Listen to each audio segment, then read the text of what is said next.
Okay, it says we are live. Fantastic. We are live on YouTube. Uh, I expect Carla Burton any moment now. Let's just turn on the old camera there. Hello and welcome, everyone, to Thursday Travel Talk with Spidey. And let's get right to welcoming Scotty. Hey, Scotty. Good to see you, Scotty R37. And Miskatonic Madman. Although not many people call you Scotty R37, it's Scotty R37 for some unknown reason. Hi, Antidirt Jill. Good to see you. And Carla Burton, awesome. You have a link on X. So yeah, come on up anytime you're ready. And oh, wait a minute. Yeah, no, let's just. Why did that? Now I've got a video in the background that all of a sudden decided to start playing. We're not ready to show that yet. Yeah, let's. And I want to say Miskatonic Madman as well. Good to see you. Tonight's topic is going to be adventure travel. This is Thursday Travel Talk with Spidey, and part of traveling, especially has become more popular over the last couple decades, is adventure travel. Although people have always, tonight we've got a story yeah, um, of not so happy endings on Mount Everest. And, Mount Everest has always been an attractive adventure travel destination. And we're just going to, what's a, yeah, we're going to talk a little bit about adventure travel. And two of the destinations that come to mind for myself is in the Himalayas in India, in a town called Leh, Leh, and that's the capital city of Ladakh. And Ladakh is in the north of India, and it's it's part of the Himalayas. They continue right on through into Nepal and all those areas. And then the other spot is I'd like to, and I've got some pictures of this as well. Is cave scuba diving in Mexico, in the freshwater cenotes in Mexico. And I've got a story of an adventure diver who, he attempted the deepest dive in the world. So let's just say hello to Lemon Pie. Hey, good to see you, buddy. Excellent to see you. And yeah, Scotty, we do have pictures and a couple of scuba diving videos. And yes, Carla is messaging me. Stop messaging me, Carla. That's distracting. She'll be here when she gets here.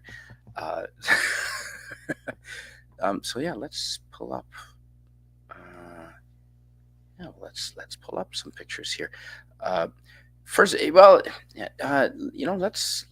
hang on. Let's start. Let's start with some adventures in scuba diving. Now this window, yeah. Let's. They've changed. Oh, StreamYards has really changed this up, haven't they? Well, that's awesome. You've really lovely. No, that's okay. I guess that's the way to do it then. Sure. Share audio. Yeah, fuck it. They have totally changed this. StreamYards, I'm going to stop using you. Screw you. How about that? So let's share. I guess we'll do it the old-fashioned way. We'll share the entire screen. Yeah, that's the one. Okay. And that's going to go trippy for a minute here. But yeah, all right. Let's talk about this fella right here. Let's talk about this fella right here. This fella is a guy by the name of Guy Garman, and he was an adventure traveler. He was in St. Croix, which is in the U.S. Virgin Islands, in the Caribbean, and his nickname was Doc Deep. Dr. Deep. He was an actual doctor, but he did a lot of yeah. Well, he was trying to do the world's deepest dive here, and yeah, he didn't make it. It was a record attempt. He was trying to dive to 1,200 feet deep. Now, for those of you who dive, you might have your recreational diver. That's good to 18 meters. 1,200 feet is about 350 meters. Uh, 18 meters is what, maybe 40 feet, I guess. Now, if you're an advanced diver, a rescue diver like myself, you can go down to pretty much the end of the recreational dive table, which is 40 meters, 42 meters, I think specifically, which I have been. But yeah, this is crazy. This is almost 10 times that. And if you can see how many tanks this fella is wearing or was wearing at the time, yeah, this was around about 2019. And I'm getting courtesy of the Men's Journal. So thank you, Men's Journal. Excellent article here on the attempted world record for Guy Garmin in the U.S. Virgin Islands, which is incredible. I have been to St. Thomas on a Carnival cruise line in the U.S. Virgin Islands, and it's amazing. And here he's got lots of tanks. He's using mixed gases. The oxygen percentage there is probably down, not the normal 21. It's probably down to about 5 or 6%. So you don't get oxygen poisoning. The rest of the gases, some people are trying hydrogen.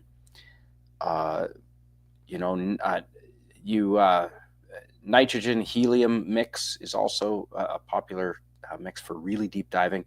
I don't see myself ever going anywhere, maybe close to 100 meters, 300 some feet, but we shall see. But yeah, this fella sadly didn't make it. They did eventually recover the body, and he was drowned. Not exactly sure what went wrong. He had lots of preparation, but sadly, he only had 4 years diving experience. But 600 dives, which is a fair bit. But some of the materials and methods and techniques he was using apparently were a little out of date. Actually, these two gentlemen here, and shout out to Dive Talk YouTube channel. These two gentlemen here, I've been watching you for the last couple of days. I just discovered this channel, and they do an excellent breakdown of this. Divers react to a depth record gone wrong, 365 meters, 1,200 feet. So please check out these two gentlemen on Dive Talk. They were fantastic, but they do an excellent job.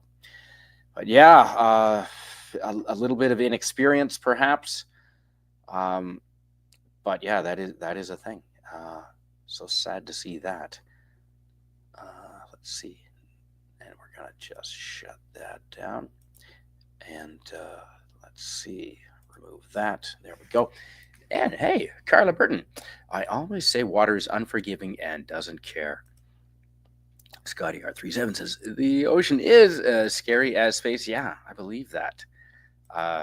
Yeah, well, I don't know. I think I'd be more scared in space, though, Scotty. Carla Burton says, Jill, tell me when you're ready and we'll at him. Okay, yeah, if you want to come on, Jill, Scotty, absolutely. And I want to say hello to Swift -1. Welcome. Yes, yeah, absolutely. Okay, Carla is inviting people, but Jill and Scotty are always welcome. Just found out a lovely old man died, so I'm taking a few minutes. Oh, dear. Oh, no. Lemon Vine says, Carla, quit blowing up CSM's phone. Of course. That's awesome. Great to see everyone here. Fantastic. DJ Odyssey, was that you? I think I saw DJ Odyssey. I certainly did. Hey, DJ. And you know what? Let's, speaking of diving, let's put up something more interesting than me on the screen. Stop screen. Let's put up a new one. How about this one? Speaking of diving. All right, there we go. So that is my dive training group. This is in the Great Barrier Reef off of the coast of Cairns. I know it has an R. It's spelled Cairns, but no Australian pronounces the R. It's Cairns, like tin cans. And this is about 2 hours by boat off the coast, so miles and miles and miles off the coast of Australia and the Great Barrier Reef. We're down training here about 20 meters depth, and this is our rest course. So that was a lot of fun. That was 2003, I want to say. Great deal of fun. And I want to say hello to Sashi, who probably knows a great deal about the ocean. Greetings, everyone. Was delayed because I was replacing the inner door latch for my car. Oh, hey, handyman skills are good. Excellent. Good to hear that. I enjoy working on cars as long as it's the damn thing still runs. Daniel's Hot Topics. Excellent to see you, my friend. Good to see you. Everyone's saying hello to everybody. Excellent. So yeah, this is I'm a rescue diver. I got my diving certification in 2001. It was 2001. And so here's come on here. Why are you speeding up so fast? Hang on. Don't even try to go all auto on me. Ooh, hi, Auntie Derivative Jill. Hello. And Scotty. Hello to you, sir. Welcome. Hi. We're doing adventure travel today. And I just told the sad story of Doc Deep, Guy Garman, who was an American, 58, who died trying to set a record deep dive in the beautiful destination of the U.S. Virgin Islands, St. Croix. I've been to St. Thomas there on a cruise for about 6 hours. Didn't get a chance to go diving, but yeah, welcome. Any interest in going deep diving, Jill? I have more interest in snorkeling than scuba diving. Although I'm not opposed to scuba diving, I'm just afraid of getting the bends, so I don't know how to avoid that. Ooh, yeah. Well, that is the correct terminology. Yeah, the bends are the nitrogen bubbles. You need to rise slowly, no faster than your bubbles that you're breathing out, so that the nitrogen has time to come out of your body tissues, so that it doesn't expand as you go up too quickly. And nitrogen can cause really painful. If it's in your blood, it can kill you. Horrible bubbles expanding in your blood doesn't sound good, does it, Scotty? Well, no, I don't like that idea at all. In fact, it can cause temporary dementia from lack of oxygen to the brain. It can All of that. seriously disrupt your dives. I've heard That horror hmm stories. that's the bends. Well, there's a couple of different things actually. Now that you mention it, yeah, you can get uh, uh, oxygen. Too much oxygen actually acts like a narcotic into your system, and nitrogen. They're not sure how much nitrogen plays into you getting narked, as we call it, or nitrogen narcosis. Oxygen uh, poisoning plays a part there. They're not sure which plays which, but yeah, you kind of feel like a little bit drunk after after about 120 feet down, after about 30 some meters. Yeah, and I have been down that deep, and I was just I was telling my instructor, well, I didn't feel drunk at all, and he goes, well, what were you doing digging in the bottom of the seafloor? And I said, well, my gauge was reading 39.5 or 39.8 meters, and I wanted to get to 40, so I was just digging a hole and putting my gauge so I hit 40. And so you don't think you're feeling any effects of the nitrogen narcos? Well, maybe a little, I guess.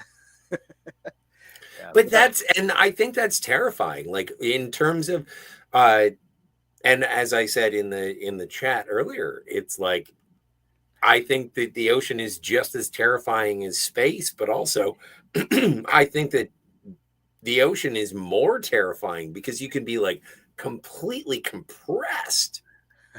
That's well, the oxygen. Yeah. Now, funnily enough, the tissue in your bones and your tissue, you don't feel, and even at much as divers, as the two divers I was showing on their YouTube channel earlier, Dive Talk, you don't feel it on your tissues or your bones. It's not like crushing weight at all like that.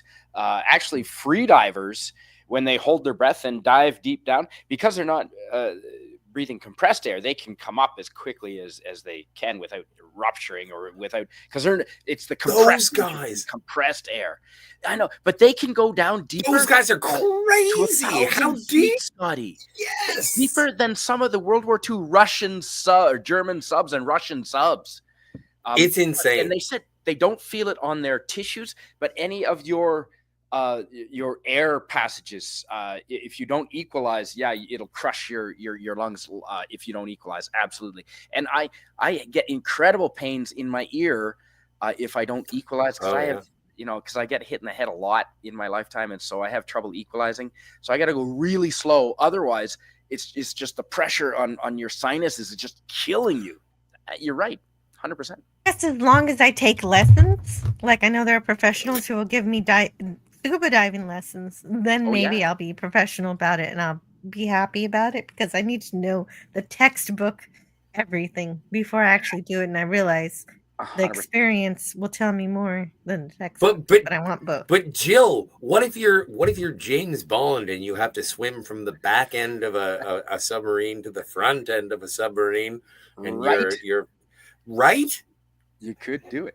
So that's well, me. If it is for country, then yes. I will risk it. We're trying to stop the nuclear bombs. Anyway, sorry, I don't want to steer away from the topic. Hi, Susan Dolan. No, well, I mean, I have no plans. We could go along if we needed to. And Sashi, Scotty, would you mind reading our friend Sashi while we look at me swimming with a yellowtail fusilier? Oh, wow. That is hot. That is swimsuit issue.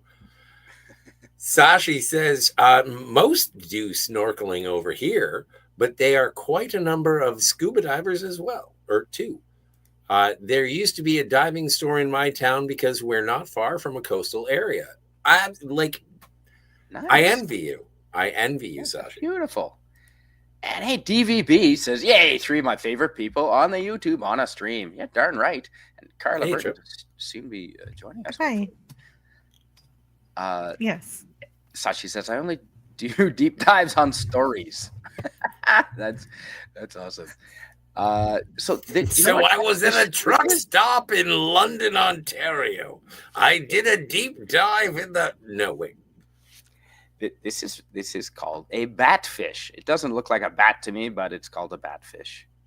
I didn't name it. So this is off the Great Barrier Reef. Go ahead, Scotty, please. Well, no, but I love these pictures. Sea turtles. Right. Those dudes rule. I'm taking the picture, but yeah, that's one of my dive buddies. Oh, I would love to swim with the sea turtle. And there's a black fish with a white tail, and that's called a chocolate dip right in the center there, because it looks like you grab them by the white tail and dip them in chocolate. But yeah, the sea turtles are. No. Diving has made the sea turtle my number one favorite animal on the planet, Jill. Absolutely. And yeah, so this is the Great Barrier Reef. Just unbelievable. Is that coral? That looks like staghorn coral, or possibly some of its finger coral. That's not. Branch coral is longer, so that looks like staghorn to me. Yeah, and that is a night dive, my friends. That is a night dive on the Great Barrier Reef with a flash on my camera.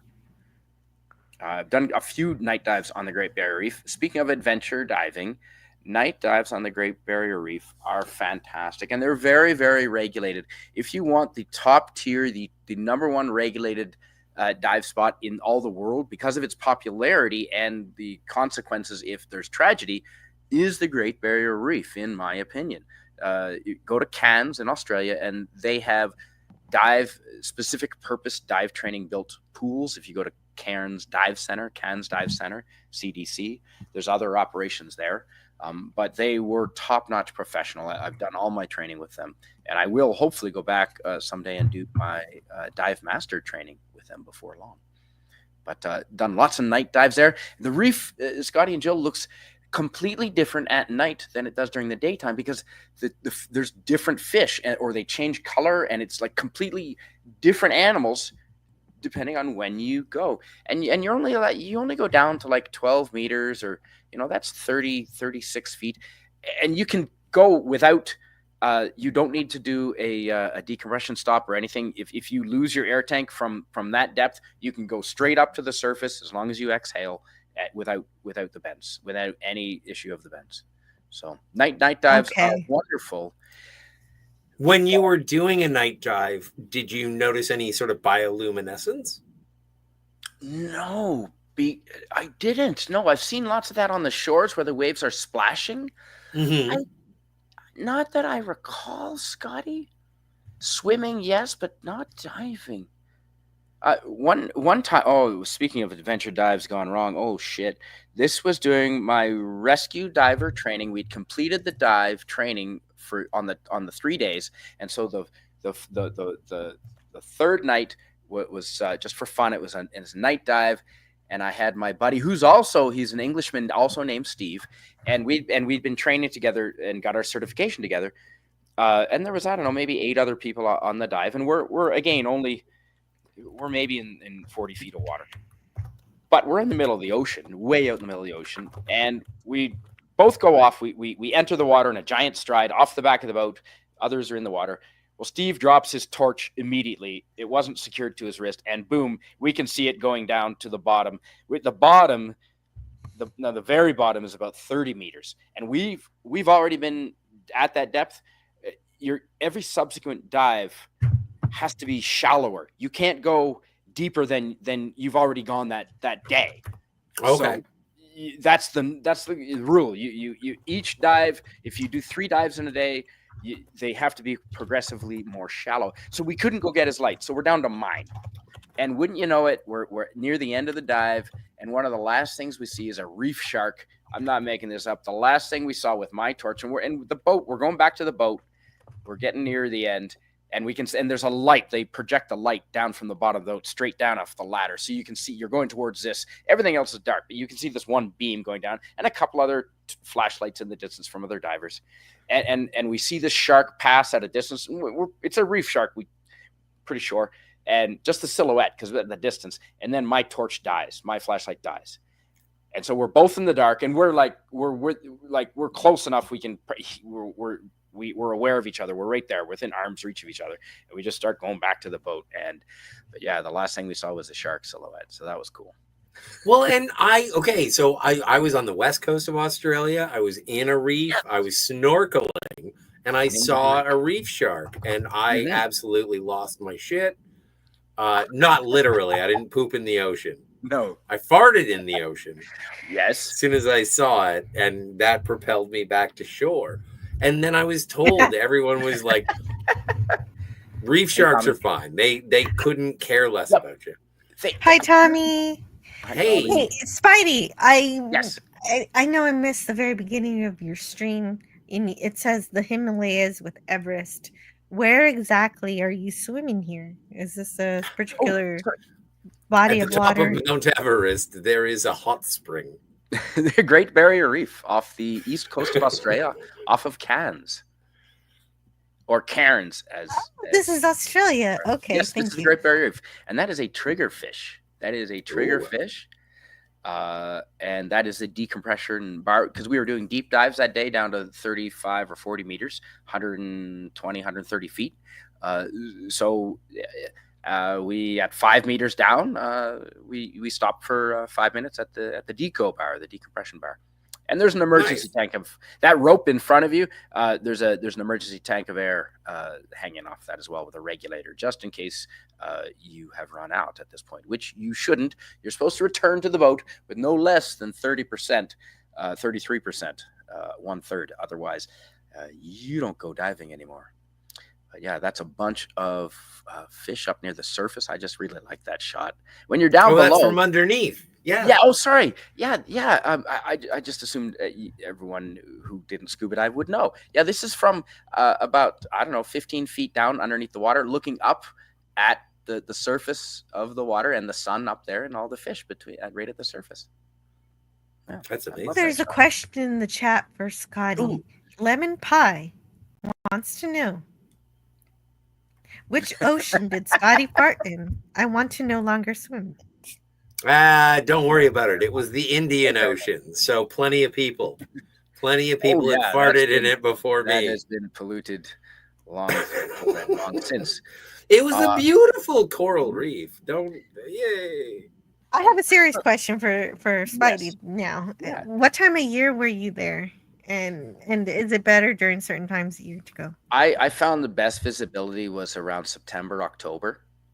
Yeah, September, because the rains in the later, in around the winter time can put wash debris into the ocean. So September, August was brilliant. It was warm. It was 27 degrees Celsius, 84 5 Fahrenheit. These, uh, I believe, are barracuda. They look like small barracuda. They're not. They're not. I don't think they're pike fish. No, they look like barracuda to me. Yeah, awesome. Yeah, And that is a parrotfish. That's a parrotfish right Oh, across. A rainbow parrotfish, and those are the chocolate dip, two little chocolate dip in the background there above the queen parrotfish. It's There we go. just such a cornucopia. Like, and that is something that is extraordinary about diving in oceans, no matter which one, Pacific or Indian. Like Mhm. the wildlife. Yep. Like once you get over your fear of being in an alien environment, like Yep. seeing all of this, hearing a sea Oh turtle gnaw yeah. Mhm. on coral and just Yep. be like And hanging out. parrotfish too. You can hear the parrotfish gnawing on. That's a thank you, Scotty. Excellent point. You can't hear a lot. You can hear motorboats like underwater, but the parrotfish are munching, and you hear this crunch, crunch. What the hell is that? And it's the parrotfish munching on the coral. You're right, and the turtles. Yeah, absolutely, Scotty. And I was a geek, so I had the plasticized fish identification chart just hanging underneath my arm there. Oh, delightful. You're Yes. like a bird watcher, but in Yeah. the ocean.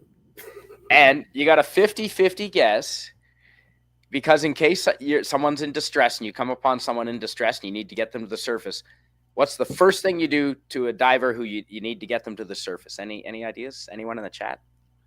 You need to get someone to the surface. What do you do? First thing. There's many things, but the first thing. Is it give them your regulator? No, their air is not a problem. Okay. They need to get to the surface. Do you And knock looking on at this their picture, mask? Look at the picture. No, Jill, do you know? check if they're conscious. Yeah, they're conscious. Everything's good, but they need to get to the surface. There's no Okay. air. There's no emergency. But the first thing you do, drop the weight belt. You drop their weight belt. You release their weight belt and let it fall to the ocean. Oh, Therefore, they automatically become more buoyant and start to float up with you, right? So there's a rule. You're all weight belts so that you're not figuring out how to get it out. It's a quick release, and it's a left hand release. You grab the left hand and swing to your left. All weight belts should come off left hand release. Right, So because stuff doesn't matter when life is at stake. That makes exactly. sense. So everything's uniform, so that we're not guessing which way to get the weight belt. So it's a left hand release, and yeah, so that's what the weight belt is there for. I would get to the surface, and you would have saved my life, and I would look at you and I would say, but that was my favorite weight belt. That's well, see, and now we're polluting the ocean with lead, Scotty. Exactly. What are we doing? We don't even care about the environment we're experiencing. Now you can absolutely share the if there is a problem now that was if they're not feeling right, they're something's gone wrong, they can't equalize, they just need to get to the surface, or they're running very low on air. But if they run out of air, if there's a mechanical problem, those regulators are designed to fail open. So they will flood bubbles and you just stick your face in the bubbles and you get air, lots of air, and you go up to the top. I don't understand that. I don't understand how you can eat air bubbles underwater. You get a little bit of water in your mouth, but you just it's not a problem. You just deal with All it. right. And yeah, no, it's fine. And you can also, yes, the regulator, your spare regulator is right in the middle of your chest, and it's there not for you, but in case anyone else needs it. And they know everyone keeps it in the same spot so everyone knows where to grab it. And you can both easily, you don't have to take turns breathing. You can breathe together at exactly the same time, and the tank and the regulators, your first stage will They're handle both all of it. separate. They're both separate Going to systems. the same, but the Using the two regulators same go to the same tank. oxygen tank. But yeah, Okay. that's right. Yep. And check to see if you give a damn about the person. Well, that's a good one too. Yeah, what happens? What happens if your diving partner is struggling for air, and there are sharks around? Well, if you have a knife, just nick them and run away. Well, I know, no, it's cynical. a lot of the diving knives, maybe you know this because you don't want to get cuts in your wetsuits. A lot of the diving knives have a blunt tip, because it's made to use as a tool for, maybe if you have to cut through rope, well, you don't need a tip. And Right. or if you need to pry open a clamshell where you're just going to break the tip off anyway. So yeah, I've seen a lot of the dive knives with a blunted. Now we've switched locations. We're down on the same coast, but we're down in the Tasman Sea. This is in Tasmania, and we're going to do some cave diving in Tasmania. This looks like the opening to For Your Eyes Only. Anyway. Well, this is 25 meters down, so about 80 feet down in a place called Eagle Hawk Neck. It is southeast of Hobart. And yeah, that's it. We're going into the cave. There's looking back. And the water's not quite as clear here. It's colder. It's 17 degrees Celsius, Scotty. And I had a hoodie on and gloves and like 14 millimeters of like 2 wetsuits, basically.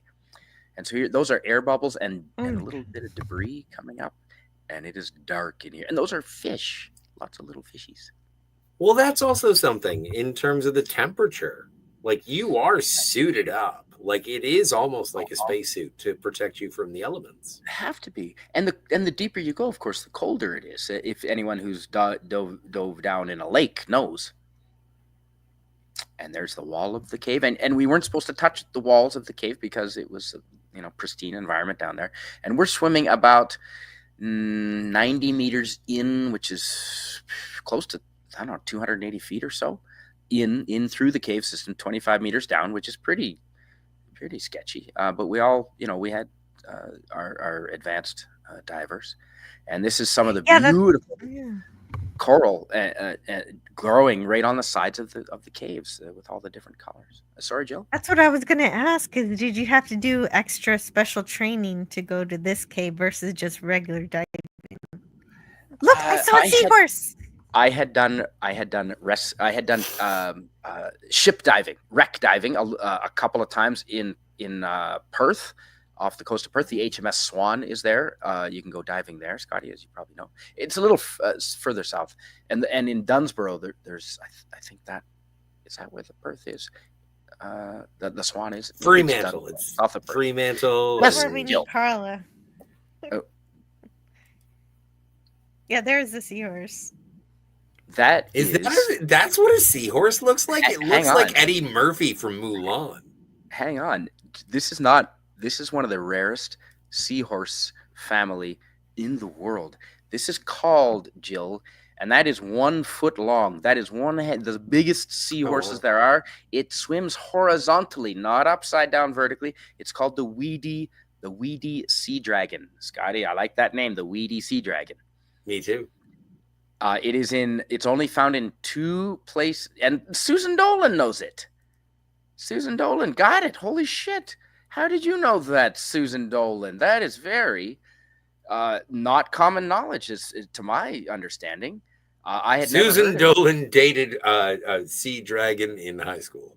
One of the only places allegedly in the world that you can see this, and one of the very, very few places, one of the only places in the world you can see this, is in Tasmania at Eagle Hawk Neck in the southern part. One of the very few places. It's over 1 foot long. They move around slow and they swim horizontally, and that's me with the yellow sleeves. Oh, there I am.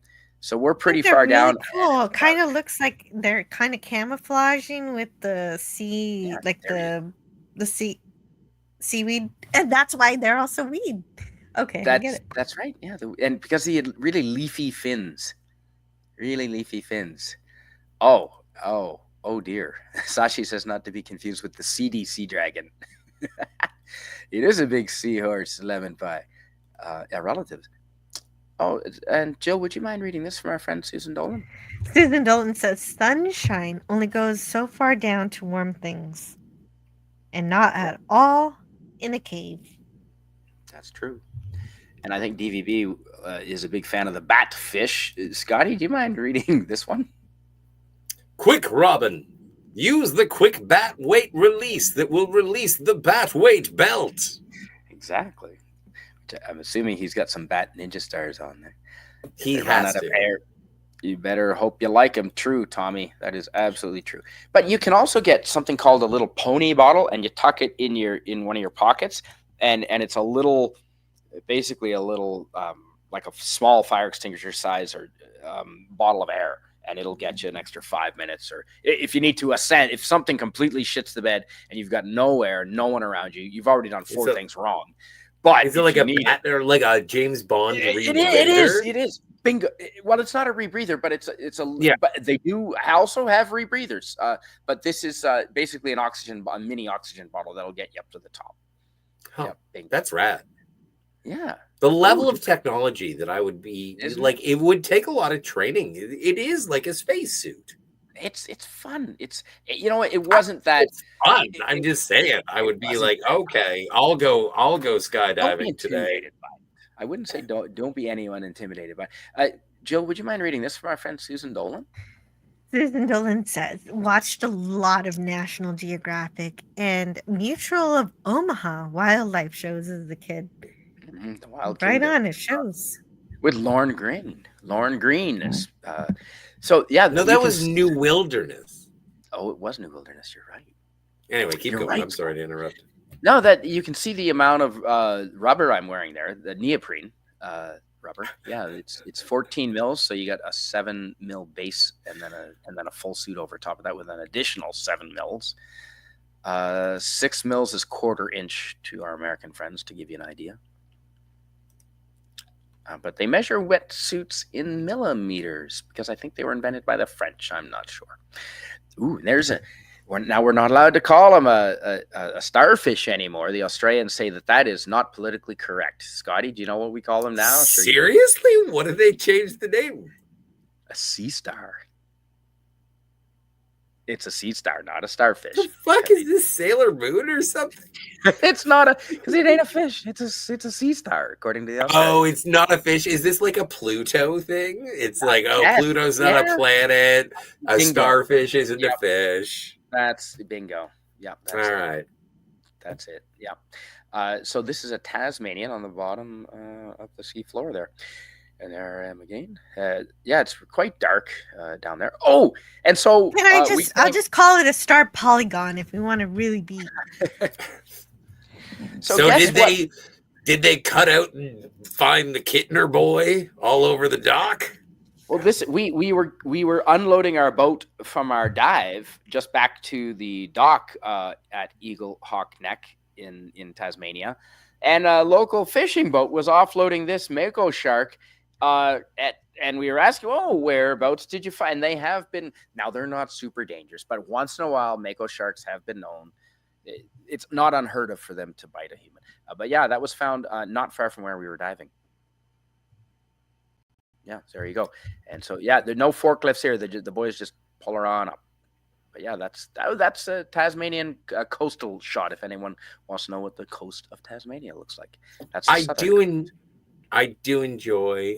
Wow, it's kind of wow. It really survives along the coast of and then just turns into desolate Australia again.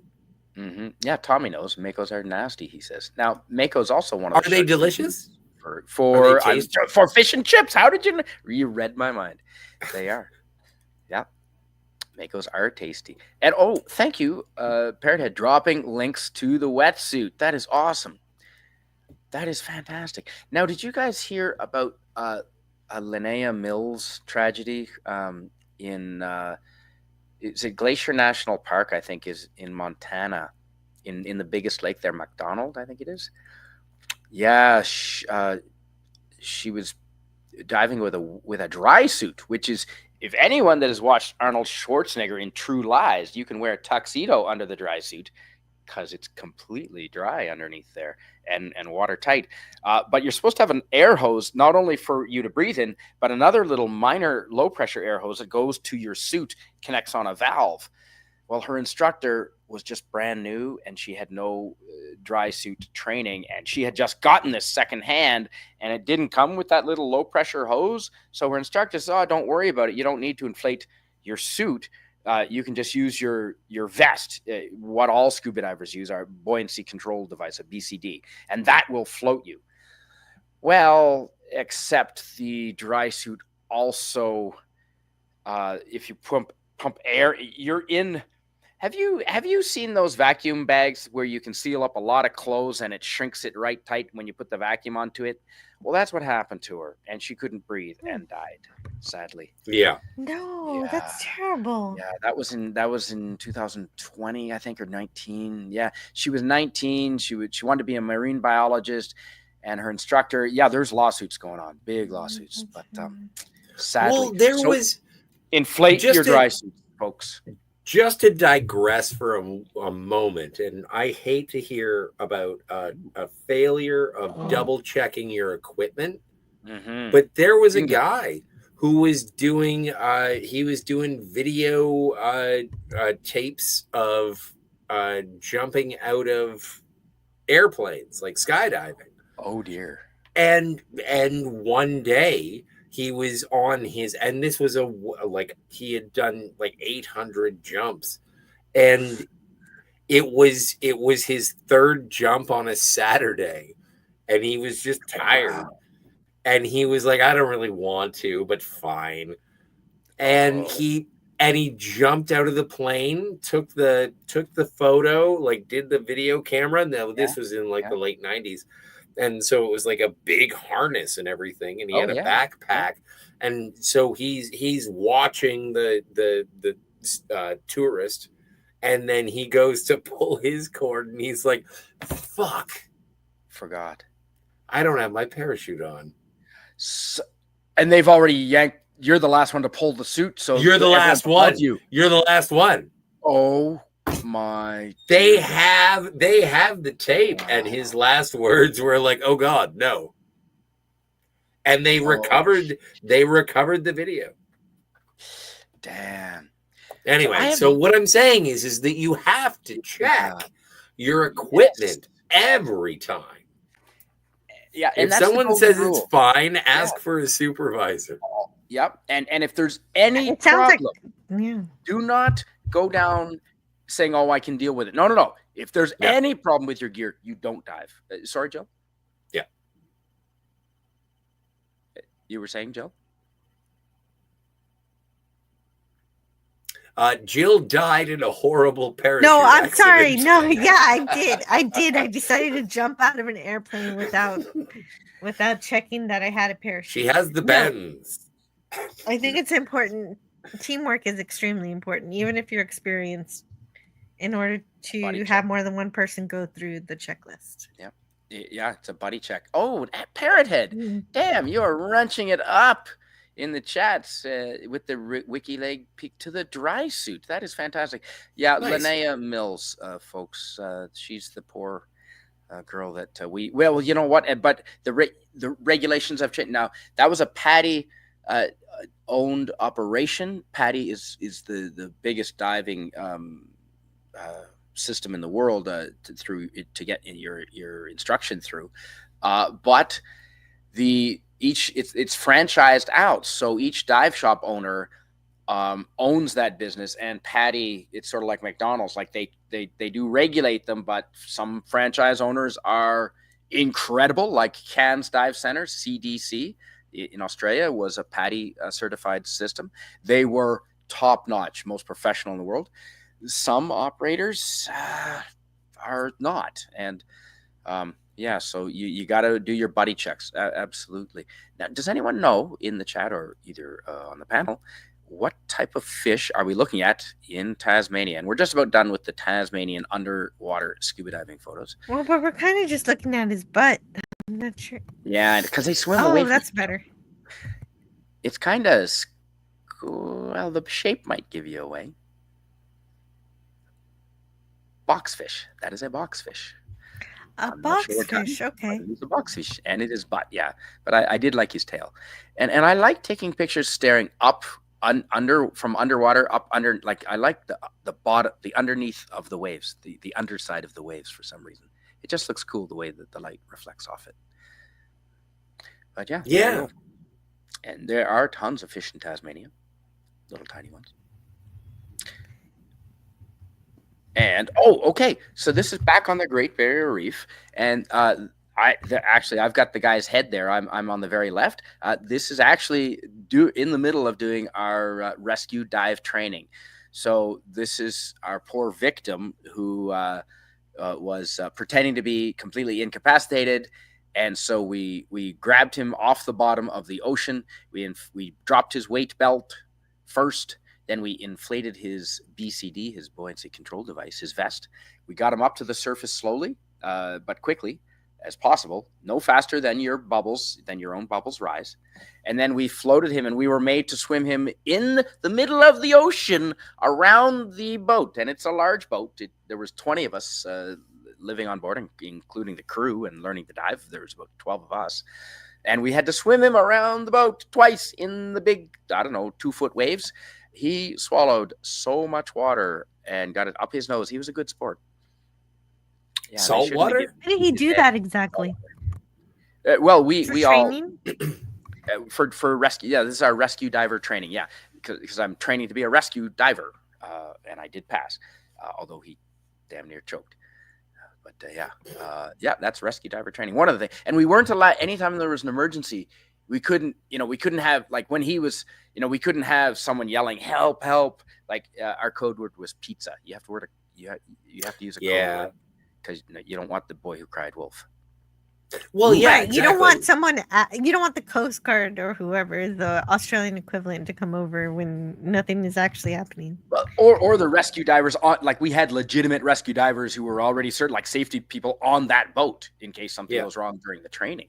So this is a Titan triggerfish, They will bite your fingers off. They protect Scotty, did you hear about this when you were in Australia? They make their nests on the bottom of the ocean in sand, and they protect it. And do you know the shape of their protection zone? Because swimming up ain't going to help you. No idea. It's a cone coming up from the nest. It's an inverted cone, or not an inverted, but a cone coming up, so it gets like wider as opposed to the surface, like a bugle. And so if you encounter one of these and he's coming at you, you're taught to go to the side and down, because out of the cone. That's, you know what? And there are so many things when you're dealing with oceanic life. And it's like, what you're supposed to do is punch them in the nose, go towards them, but to the left. What you do is you waggle your bum and you wiggle your toes. And it's like, oh my God, I have no idea how to get away from an eel now. Well, I understand this kind of talk when it comes to sharks. I know to deal with sharks delicately, but just a cute little fish like this, I would never know how dangerous. Yeah, have you ever seen Prometheus? He was about, I don't know, he was probably a 15-pound fish. Like he's 2 feet long. Yeah, see, maybe the photograph is making him look too much like Finding Dory.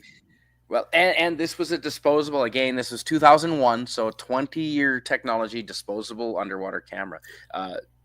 You would have thought for going to the Great Barrier Reef, I would have gone all out, but I knew I was coming back, so I've got. Is this kind of like a piranha? Like how vicious This is a are parrotfish. these fish? This is a parrotfish.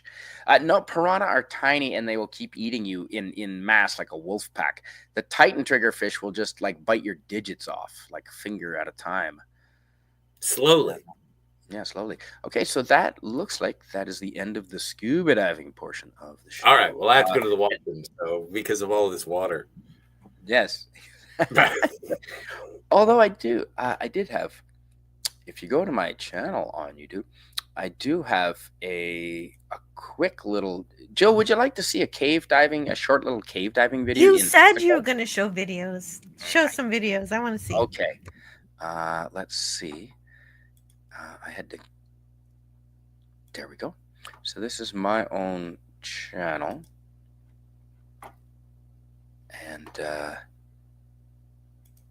PvP says I'm supposed to poke the fish in the eye. Maybe. yeah, down and away, not up. Don't try and swim normal away. You gotta go down and away because, like I said, it's shaped like a cone, and there's only a few. Like you learn, there's I don't know, maybe a half a dozen um, common things in each location you go to that you got to be aware of. So it's not like you got to memorize like hundreds of different sea creatures that are trying to kill me. It's not like that at all. Um, It so is Australia, so I'm not so sure about that. well, the cone shell, which is I'm sure you've seen them, is exactly as it sounds like. The cone shell is one of the most deadliest little animals in the whole ocean, but it's just rare that we don't come into contact with them very often, which is good. So let's try. No, I've actually never heard of that. Oh, okay. I'm gonna have to. And the irukandji jellyfish; those are actually small little guys, and they are small enough to go through the netting, the jellyfish nets that the Australians use. So that's. I am very wary of jellyfish. They Well, can yeah, get probably you even if you're a little bit far away from them because their tentacles extend farther than you can tell. And I'm gonna try and play. So this is on my channel. I posted this a year ago. This is cave diving in Mexico. This is on the Yucatan Peninsula on the east coast of Mexico, and Mexico has the Yucatan Peninsula is all sandy and limestone, and it's got a labyrinth of caves that go like hundreds of miles all under it, and quite often these caves have openings that you can access in the ground, and they'll build little staircase going down. It'll be like a little opening in the ground, and sometimes not so little. And the water is clear because it's mostly rainwater, and there's not a lot of silt. So it's very good visibility, like incredible visibility, like 80 meters, like 250 feet, which is double a good day on the Great Barrier. What is the deal with Mexico having clear water? That is a thing that they have, though, even in the regular ocean. Yeah, that's right. So I'm going to play it, and I have activated the sound, but StreamYards has changed a few things around that I'm not familiar with, so hopefully we can hear. I mean, all you're going to hear is me breathing bubbles, but here is... Basically, we're going from the Pacific to the Atlantic now. Yes, exactly. Yes, Jill. And in freshwater, now the bottoms. Now sometimes at the very bottoms of the deepest ones, like the pit. This is dos ojos, which means the two eyes. Cenote, cenote meaning cave, cave with water in it, I guess. But hole in the ground with water in it. But sometimes the ocean water does seep in at the very bottom, and you will get salt water at the bottom. And then when you pass from the, well, no, salt water would be at the top, wouldn't it? Salt water floats. Yeah, the salt water would float, doesn't it? Salt water floats, doesn't it? No, salt water's heavier than fresh water, isn't it? Salt water's at the bottom. That's right. Anyway, there's a halcyon layer where they mix the salt water and the fresh water mix, and so the water in front of you, it's not like looking through water anymore. It's all blurry, and it's not your eyes. It's like the light is distorted, all blurry in front of you because the salt is mixing with the fresh water. It's very cool. But this, however, oh, that's great. Well, okay. Fresh water is going to be less dense than salt water, so the right. fresh water is going to be on top of the salt water. On the top, right? Okay, yes. That's what I that's what I remembered, but I was second guessing. Yeah, that's right. We were pretty deep when that happened. So but you've actually swam in it, so I trust you. It's false to say that they're all freshwater. There is some of them do have a little bit of salt water at the bottoms, but and the halus. I'm not pronouncing that correctly, but the halcyon layer is Halcyon? really halcyon layer, something like that. Yeah. So here's a little video, and can you hear it? We cannot hear it. You did not share the sound. I But can it's hear the gorgeous. underwater. I can hear the underwater. Oh yeah, I can hear it. You're right. So this is adventure cave scuba diving, folks, and we did go deep into the caves. Not this particular video because it has. I liked this is called the pit, and it goes 80 meters down, about 250 feet down. But I'm at about 30 meters at this point. That's me. And yeah, just coming out from the cave in behind me. So that was cool. Yeah, there you go, folks. That's amazing. Hey! I like that guy, David. Alrighty. That's really serene, Spidey. What a great place. I really enjoyed it. So, yeah, caves. Now, they were pretty strict. Because I had done the cave scuba diving in Australia at Eagle Hawk Neck, they were okay with me going on this cave diving in Mexico. But they normally offer a cave diving course, so that if you haven't done any before, they'll give you like a 1-day training course before you go in. So they were very professional, very excellent, and my guide actually was Australian, because a lot of other nationalities work in the diving industry, and you find them all over. So, if you go to the Philippines, don't worry, you're probably gonna be having a Canadian or an American or an Australian dive instructor with you on your guide, because they're all over the place. My childhood dentist died doing a cave dive. Oh dear. Like, lovely woman. I didn't expect her to be a diver. She was a little bit more stocky. And yeah, one day it was like, oh, why do I have a new dentist? And it was like, well, dear. And I was told. I was like 8 or 10 years old, and it was like, oh no, she passed away, and I was like, wow. Wow. She died in a cave dive. Adventure time with Canadian Spider-Man. That's right, Parrot Head. This travel talk is about adventure travel. This Thursday travel talk, and everyone's saying hello. Suzanne is in the chat. Hey, Suzanne, great to see you, Suzanne. Fantastic. Suzanne saying hello to everybody. Hello. Fantastic.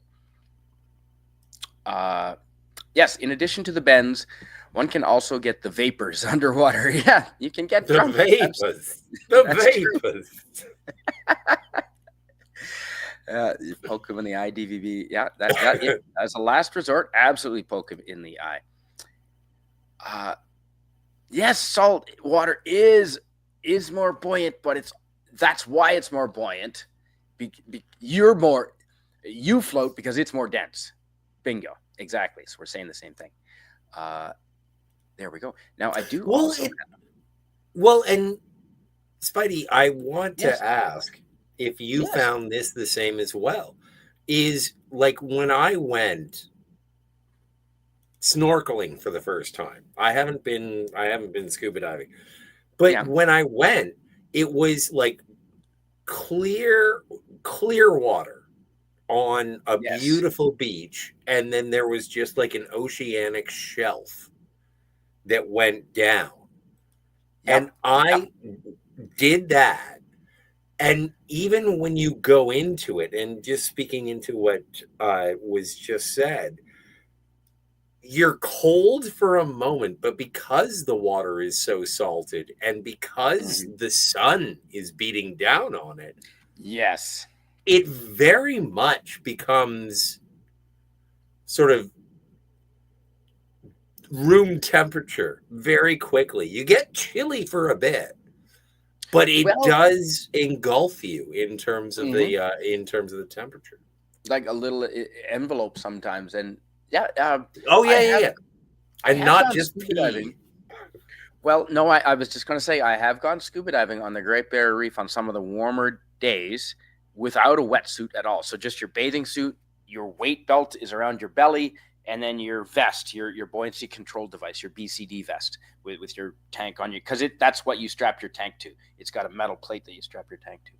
Although for cave diving, they've got a device where your tanks, because they don't want something on your back that you're banging around and bashing into caves with. So your tanks are smaller and they go under each armpit, Scotty. There's a rig that with a steel platform that holds your tanks under each armpit. And Wow. yeah, actually, if you go to my channel and just watch that video that I just played, you'll notice my dive instructor does have tanks under his armpits on his side, which is very cool. Huh. And what I would now, speaking of it, continuing on the theme. Um, Hey, share Tony. screen instead. Tony Stark of Okay. Iron is here. Oh, hey, Tony Stark of Iron. Good to see you, my friend. I'm going to share this now, Tony. We are doing travel talk with Spidey, and this theme is adventure travel. We were just talking about cave diving and deep sea diving, and now we're going to talk about about the Himalayas, I guess, and this is Mount Everest, or Everest, as some of the more cynical climbers might say. And yeah, Nepal. It's in Nepal, isn't it?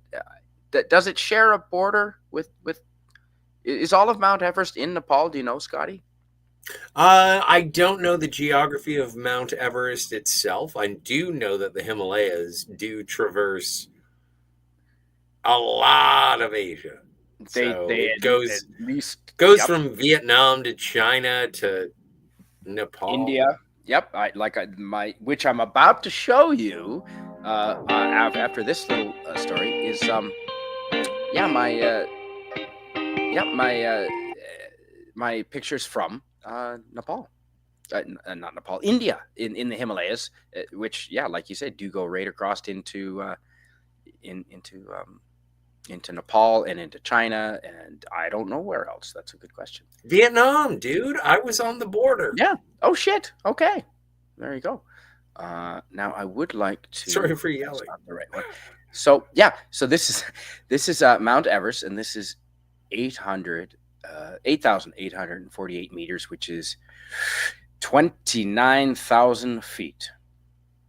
And so, sadly, there was a Canadian, a Nepal born. So she was born in Nepal, in the region, in Kathmandu, I believe.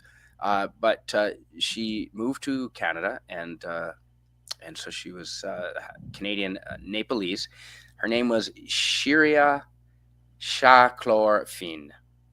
Shachlorfine. And I've watched a couple of videos about her today.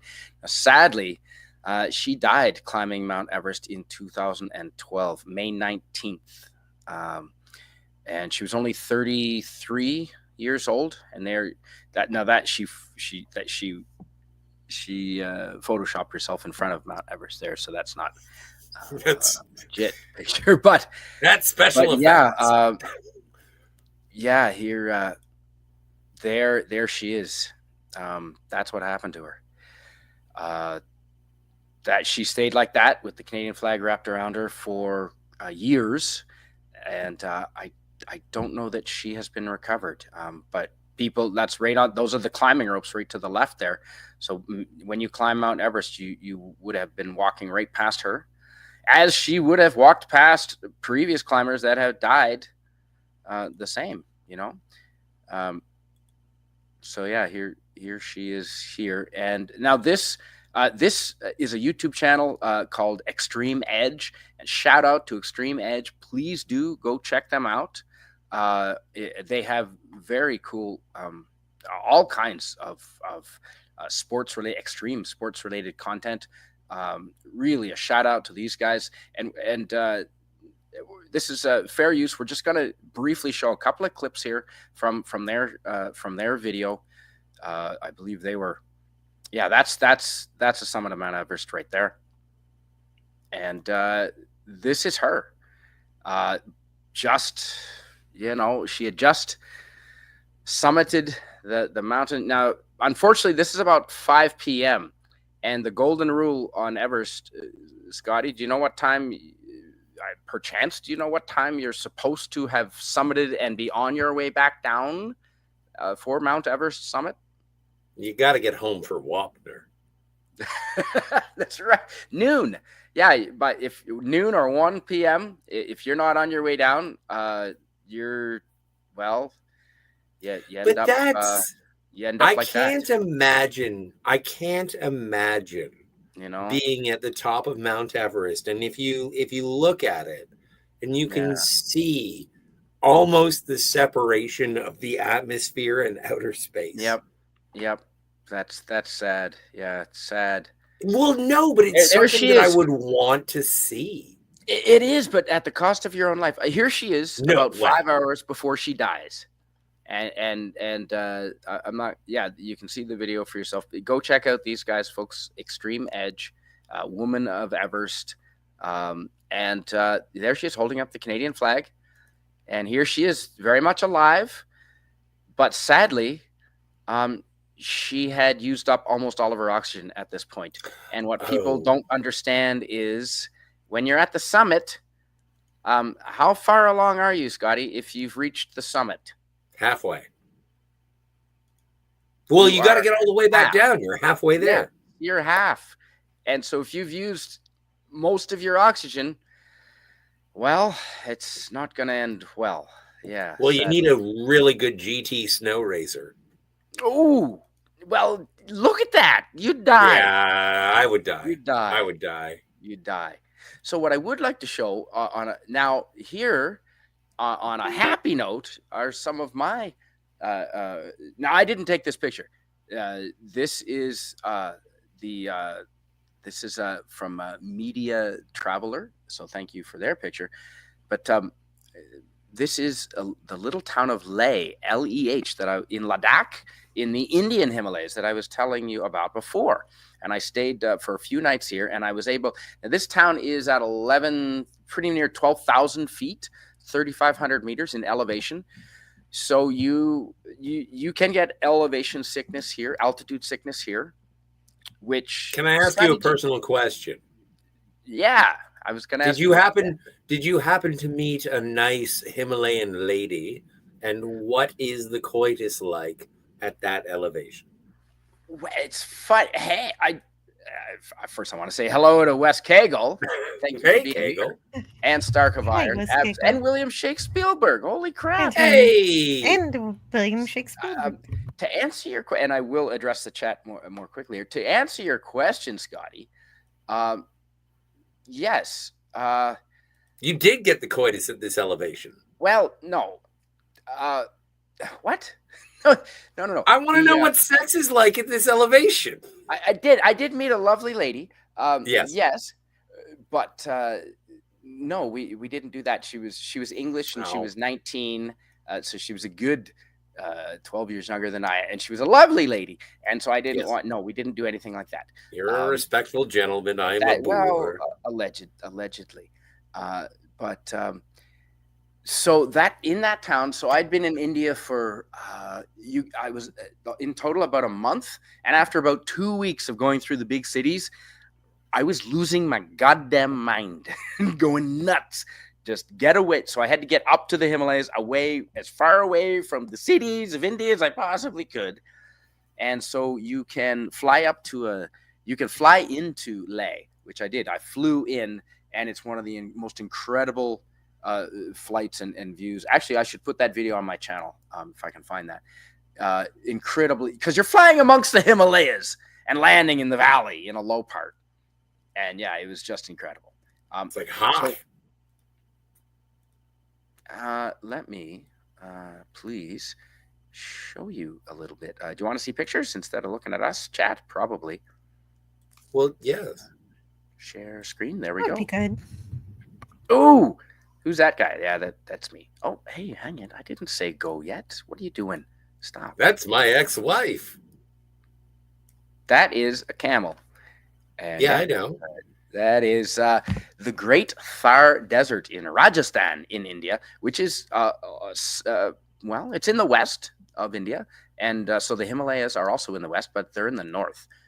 And there's the camel. And stop! Why is it playing all of a sudden? We're gonna have a major issue here if you don't start. So this is my the guide's sons, his two boys were helping out. Three boys, I guess. Oh yeah, I only saw two, but there were three of them, and they were fun. And the guide was awesome. And I love that shot. Oh, that's I a don't know why. great picture. I love that shot. Yeah, I do. That should Because be a stamp. we spent the night. We slept in. I was with an Australian girl, and again, no coitus, no funny business there. You don't have to just say. Let's all assume that you had the coitus. No, Just we move didn't. forward. But we slept in tents on the desert. Not in tents. That's my point. Not in tents. Just in sleeping bags on the desert floor Oh wow, with the camels. Yeah, in India there. Yeah, fantastic. that's all. That's like Spy Who Loved Me octopusy stuff. It was just me and the guide and his three sons and her, and it was fantastic. And because we had already shared a room together, no coitus, in a hostel. All right, I'm sorry. In this fort. You can sleep on the walls of this fort in a hostel. It was cool in that fort. This guy's a tea wallet. He's making tea, and he gives you in a little clay cup, and then you smash it on the ground afterwards because it's just clay. And there's me in the Taj Mahal. So this is adventure traveling, but that's not what I'm getting to. And there's inside the Taj Mahal. That's a translucent. That's okay. Here's flying into Ladakh. And stop! You're going too fast. Damn it. That's the translucent stone. So you can shine a flashlight through the corner of that stone in the Taj Mahal, and the light beams pass right through it. Why are you playing? It keeps playing, and I don't want it to. I'm going to find a new program and I'm going to delete you. And I'm not going to. I'm glad we got to the software difficulties instead of referring to every time. This is not a landscape that Spidey had coitus with. So the camel, no coitus. Now there's the Indian Himalayas, yes. Right? And so it is, as Scotty mentioned, part of the real Himalayas. And there it's flying into Ladakh. And there's one little river, and along it is green, and everything else is brown. That's amazing. That's almost like an alien landscape. Dude, isn't it? That if you get a chance, go to New Delhi in India. And from there, you can fly into Leh, which is the capital city of Ladakh in the Indian Himalayas in the north, above Rajasthan. And that is what the flying into it looked like. That is the airport. That is the airport runway in Leh, in Ladakh. And why didn't I take videos, Scotty? Why did I not take more videos with all these travels of mine? What year was this? This was 2005, after I finished teaching English in technological restrictions. It's not your fault. This was spending the money that I had earned teaching English in Japan, and this is one of the things that I spent it on. Stark of Iron has to take off. See you later, Tony. Oh, hey, Tony. Absolutely. Bye, Tony. We will absolutely pay attention. So this is the town of Ladakh. So did they have a Burger King? You know what they did have? As you're walking down this dirt path, there was a gap in between the houses, and there was with a doorway with no door on it. And two younger men with a hole in the ground lined with bricks and a fire at the end of the hole. And they were taking this kneaded bread and slapping it to the sides of the brick vertical oven. And then they would take it off with a stick 2 minutes later. And for 2 Indian rupees, which is like 2 cents, you could have flatbread right off the side. And that was their Burger King. Yes. Delicious. There we go. I love that. Why did I cut off the tops of the White Mountains? Okay, the shit. It's the way it's. It's the way it's formatted on this because it's wider than it is longer. Yeah, but the foreground. I should have checked geologic. Interesting, right? Yeah, well, yeah, I agree with you. I'd love to see the top horizon, but that initial. Google Formation. lay. Google lay. William Shakespeare put a link in for Lay, the town of Lay, capital of Ladakh, and you will see they're yeah okay. Ooh! What was I just talking about, Scotty? What was I just talking about? You were just talking about making fucking street flatbreads. Yeah, that's the dude. That's the dude. All right. Looks way better than Burger King. You undersold it. Those are the two dudes making the fresh bread right there and slapping it to the oven. And there's no signs. Like, there's no fucking sign. I wandered down an alley and I saw these guys and I thought, well, I bet you if I give them money, I will have some of that. And that's exactly what they were doing. For a second there, I thought the guy on the left whose shirt said Levi's. For a second, I thought it said Elvis, and I was like, I'd buy any flatbread off of Elvis. But it's Levi's. Wes Cagle says, damn it, Spidey, I forgot you were on. Oh, yeah, Wes Cagle, I'm supposed to be sending you texts telling you, aren't I? Shake Spielberg saying, hail Suzanne, Tommy, Lemon, and Sir Tony. I hope you're back to kicking cotton ass, brother. To Tony, he says. And Auntie, why you can't just kind of slide down, eh? Oh, no, you'll die off Everest. Crazy carpet. You can't even do that off Whistler. You can't even do that off Whistler Mountain. No, can't do that off Space Mountain. Oh, I can't ask Jill to read this. Scotty, do you mind? Oh. Is it my job? Yeah. Yeah. Sashi says, no coitus at those temperatures. The last thing you want is frostbite on your willy. That's true. See that? That is true. Have a good night, Tony. See ya. And would you mind reading Lemon Pies? Lemon Pie says, Scotty wants to know if lovemaking on the summit is any different than it is behind the convenience store where he gets his PBR. Well, it's about elevation and consistency of oxygen, and I'm just curious if it's a different sensation, especially when you have to combine two people's body heat to ensure survival. I think it would be more romantic, and also considering the location, what a hell of a first date. That's true. Yeah, you know what? I never even did try and because I'm not a ladies' man, but I had met her traveling, and she was a single, female Australian traveler, and because I was another, trustworthy looking, Western backpacker, she said, well, let's, we're both in this small town in India, in Jodhpur. Well, it's not that small, with a castle on top of, like a fortress on top of an outcropping, and we could rent a hostel. Like they had rooms along like part of the royalty that lived up there, but part of it had been turned into a hostel. Said, well, let's get a room together. I said, well, sure. And I believe there was, I think we did even share the bed, but no, there was none of that. Okay, whatever trivia you have, West Cagle, please go ahead. I am ready. We are ready. Sashi says, CSM, you need to learn to answer questions about coitus with can neither confirm nor deny. That's a good call, Sashi. Thanks, Lemon. It is pretty amazing. It is amazing. Exactly. Nan is a flatbread cooked on the inner side of a clay oven, says Sashi. So, Sashi, does this look, familiar to you? Seriously, because that was some of the best bread I've ever had, Jill, believe it or not. Well, yeah, and I know that I believe it totally. There are differences, but like I never understood the difference between like naan and pita. Aren't they the same? I don't know. Neither do I. I don't know either. But like to my manja bread. That's why that character was named Pita in Hunger Games, because he was the son of a baker. Well, and also, according to Lois Griffin, that's her husband's name.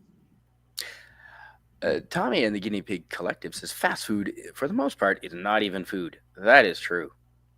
And so the interesting thing, although we are in India, in the Himalayas, a lot of Nepalese or Tibetans have, kind of fled China and are now living in northern India in the Himalayas.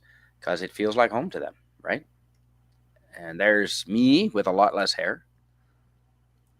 And there is our Tibetan guide who lived in Leh, and he was a local there. And he after this now I booked just after eating some delicious bread out of that oven. I went to like one of the local tour shops in town, and that catered to backpackers because there was a couple of tourists that would come through occasionally. I was one of them, and you could book this hike up through. Now this village was at 3,500 meters, or about 12,000 feet. You go to 5,000 couple hundred meters up on a mountain pass on this hike and stay and tent up overnight on a and do a two-door. Yeah, there you go. We're tenting there, right in the Himalayas, and this is at about 5,000 meters, which is Mhm. 18,000 feet. I want to say something 5,500 meters, something like that. But yeah, and so while we were hiking up here, and my partner was 19 years from England. She was fit. I was fit. Honest to God, Scotty, these two old men, Tibetan men with little tiny horses, like we could see them coming up from us, in the distance, and slowly they kept getting closer and closer, and they passed us and they blew by us. Not blew by us, but they just and we were moving like we're fit, and we weren't carrying very much, and but they were on horses. No, they were walking the horses. Oh, they were walking the They were horses. walking the horses, and they were like 60. Now that I'm 55, I'm 30 in this picture, 32. Now I guess 60 isn't that old, but these guys just, and she was 19 and fit, blew us out of the water. Yeah, but did they look like California raisins? The rabbit in the hare, the tortoise in the hare type thing. Sorry, what was that, Scotty? Did the old men who were walking the horses, did the men look like California raisins? They look kind of like Clint Eastwood, I guess, except shorter. Oh, that's way better. Carla Burton. Jill, would you mind reading this from Carla Burton?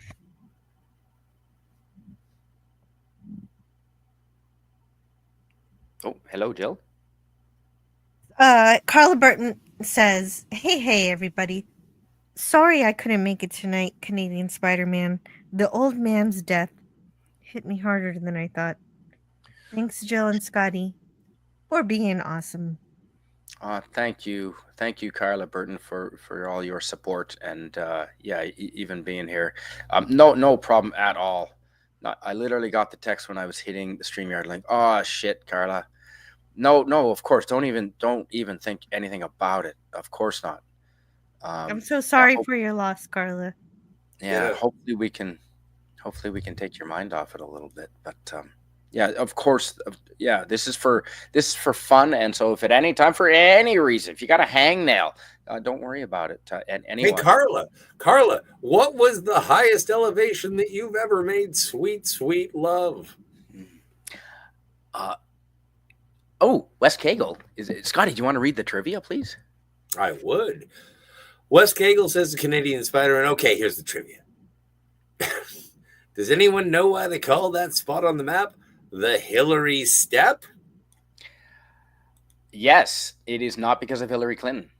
It is. She was named after. It's Sir Edmund Hillary. Yeah, that's right. She was named after Edmund Hillary. Bingo. She was. That's right. Just the first. No, it's not right. It's one of the most basic falsehoods of Hillary Clinton is that she said that she was, but she was born like before Edmund Hillary climbed the thing. I didn't know that. Oh yeah, no, she's a fucking bold-faced liar. And also, I have no suicidal thoughts. But yeah. So now, Edmund Hillary, the Hillary. Why is it called the Hillary Step though? Is it because he fell? I believe so. Yeah, and his guide, his Sherpa guide was Tangay Norval, I believe. I just saw that today.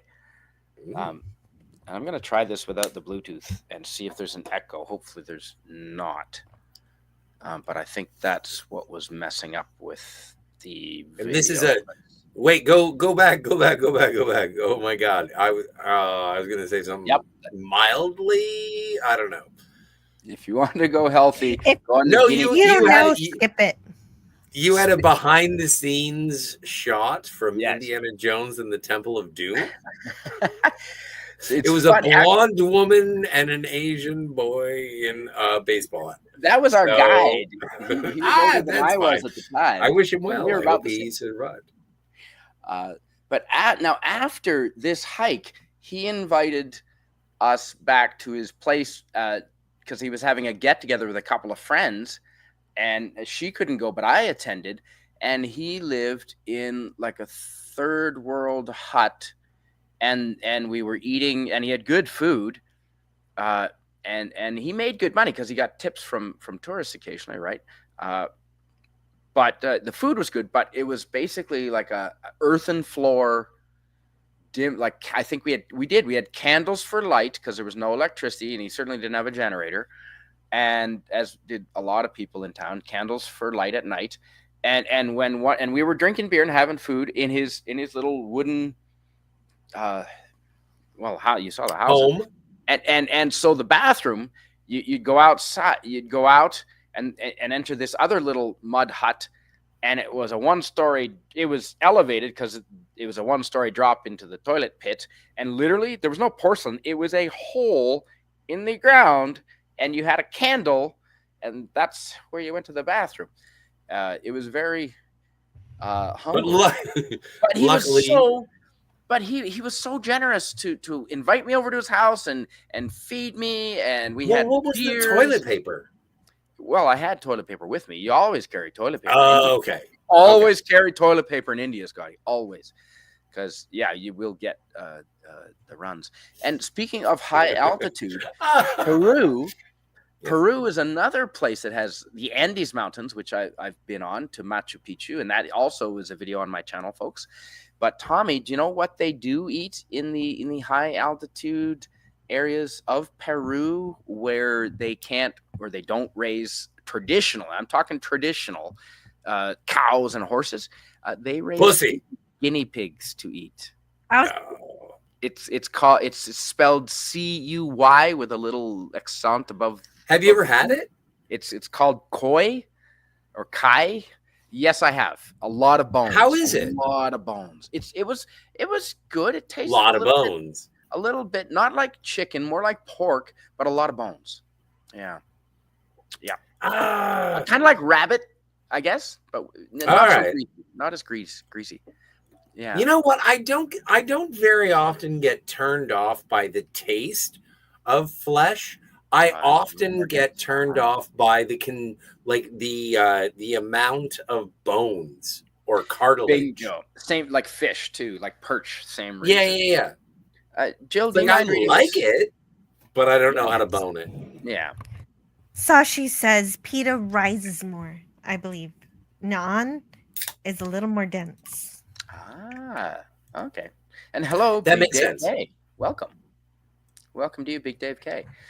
Tommy and the Guinea Pig Collective says pita and naan are both flatbreads. They differ significantly in origin, ingredients, texture, and flavor. Naan, originating from India, is typically richer, softer, and chewier, which I kind of like. I like that more than the pita. So this is the hike. And remember those two gentlemen with the horses I was telling you about? There This they looks are. like behind the scenes of Dune. No, they're here. I'll get us out of there and I'll zoom Alright. in a little bit more. So that's me looking down where we've come from. We've just hiked all the way up there, and there's still more to go. And those are the guy in red with pulling a horse behind him, and the guy in green pulling a horse behind him. They are gaining ground. And we have been watching them since they were way down there on the path, and they're never gonna catch us. And yeah, they caught us and passed. Oh my god. And They have a lot. Their pack. What are they? The horses are Mules packed or all the weight. horses? Yeah, I forget. Probably mules Got a lot of or stuff. short-legged horses. But I don't know if you can appreciate just how steep that is and how far down that is. That's the Himalayas. I don't think that the photograph gives this the the distance justice. Like the scale on this. Mm-hmm. 5,500 meters, I believe, Yeah. Scotty. And now we weren't allowed to go on this hike because we were staying in the village at 3,500 meters. We had to spend a few days at that elevation in the village before we were permitted to go on this hike. The tour guide company said to get acclimatization. Do you know the All symptoms right. of altitude sickness, Jill? Symptoms of altitude sickness. Hmm. Yeah. No, What I don't what because I happens to don't your have that problem. I live at sea level. Sea level, yeah. Yeah, let's sorry. Um, yeah, the well, first of all, Scotty, do you happen to know? No. Maybe you just get maybe nauseous, Yep, yep, that's one of the symptoms. Yep, and and I guess if you get high enough, you can't breathe so well. exactly, shortness of breath. Yeah, that's right. Scotty, anything else? Uh yeah, no, I don't know. I think it's just the way that I live. Uh, headaches too. Headaches, I have those. headaches, and an absolute lack of endurance. Like Yeah. I was pretty fit at this time, and walking up though walking up that crossing the bridge across the mountain streams was really scenic. Should have taken a video there, but yeah, just walking on this hike was hard, very tiring in the Indian Well, Himalayas. And so we and stayed at base camp, I guess my question and is then we went after on the hike. identifying all of those things, like you're on Earth, like Yep. you're doing things, and while the terrain is exotic, you don't really like the air is the air, the sun Yep. is the sun. You're on the planet and you're just doing the thing, and you're like, why do I feel funny? Is that how it is? Or are you like prepped to be like, I'm gonna feel funny? Uh, yeah, you're kind of prepped. Now, there's some in Peru, they chew on cocoa leaves, which I think is a little bit of a narcotic, but it helps with altitude, and they drink the tea, which helps with the altitude sickness. There are natural plants you can chew on here at this uh, in this region in India to help with the altitude sickness. But really, the only thing you can do to prevent it is to acclimatize yourself. Make sure you're hydrated, make sure you're rested, and do it slowly by slowly.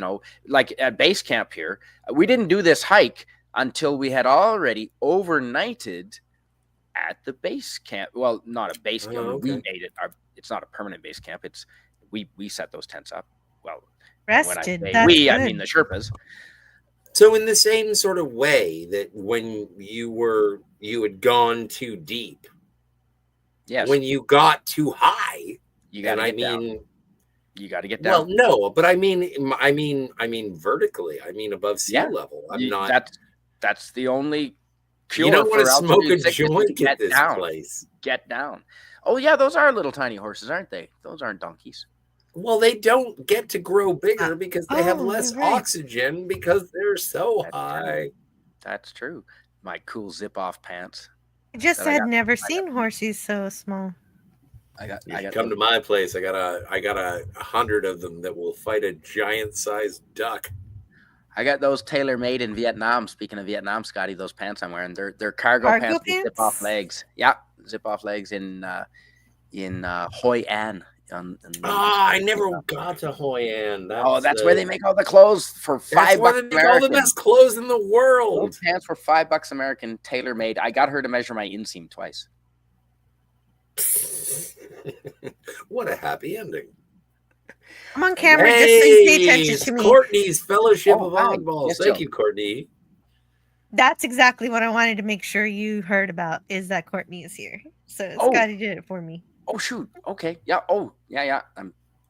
And it's Hi. great because of her chats.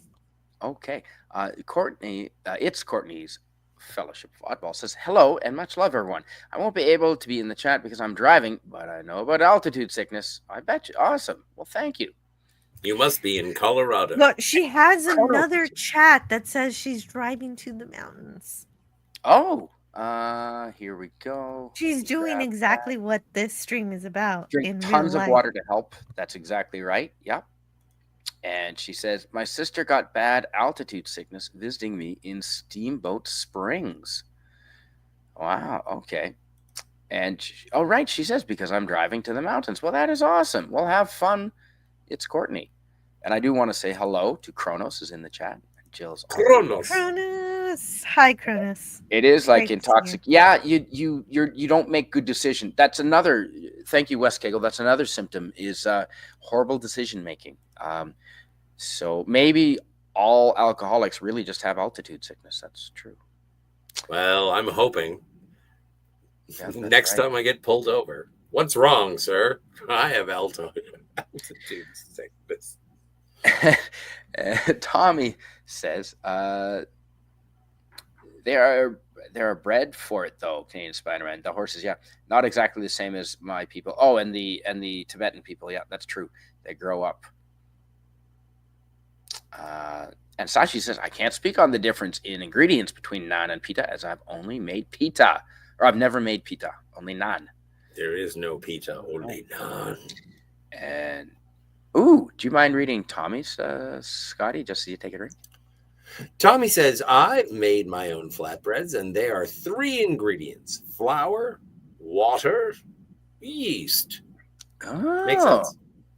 And Tommy says, naan is made with yogurt, milk, and sometimes eggs or butter. And yeah, there's got to be some sort of like flour in there. Well, yeah, I think he did say flour. What is it? Yogurt, milk, sometimes eggs or butter. No, we need flour or something. Obviously.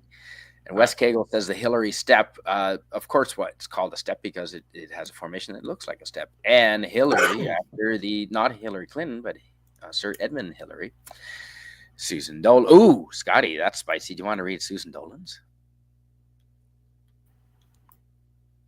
Yeah. Susan says Hillary, with all her Russian collusion rants about losing the 2016 election, was a foreign exchange student in Brezhnev's USSR. That's where she met Bill. Oh. Yep. Dizziness, confusion, headaches, bingo. Bad headaches. Yeah. What's that from India Jones? The bridge from the Indiana Jones movie? I don't know. Well, no, it was a lovely. There was a lovely young blonde woman, and there was an Asian gentleman who was wearing a baseball hat. I thought it looked like the Temple of Doom. That is, my Indian trekking partner. Her name is Lizzie, if I recall, and she was fantastic. She was excellent, just very positive, and in excellent shape. Going on this hike would kill me. Right now, yes, I agree. I would need to train for about a year, and then I can do it. I was backpacking a fair bit. And, Jill, would you mind reading this from our friend Tommy, please? Tommy says the Huns had smaller, stouter horses. It's not that odd throughout history. Yes, and it is great to see the diversity in the horses. Mm-hmm. Didn't know the Huns were bronies. There you go. Yeah, so that was the meal that we had. Indian little curries and typical Tibetan food switched with Indian, and he made it. He made it right there, which was cool.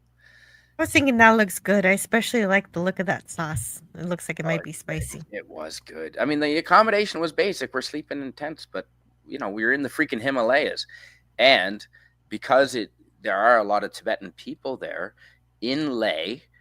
One of the popular things you can do is go to the temple, and you know what you do here with these round things, Jill? Scotty?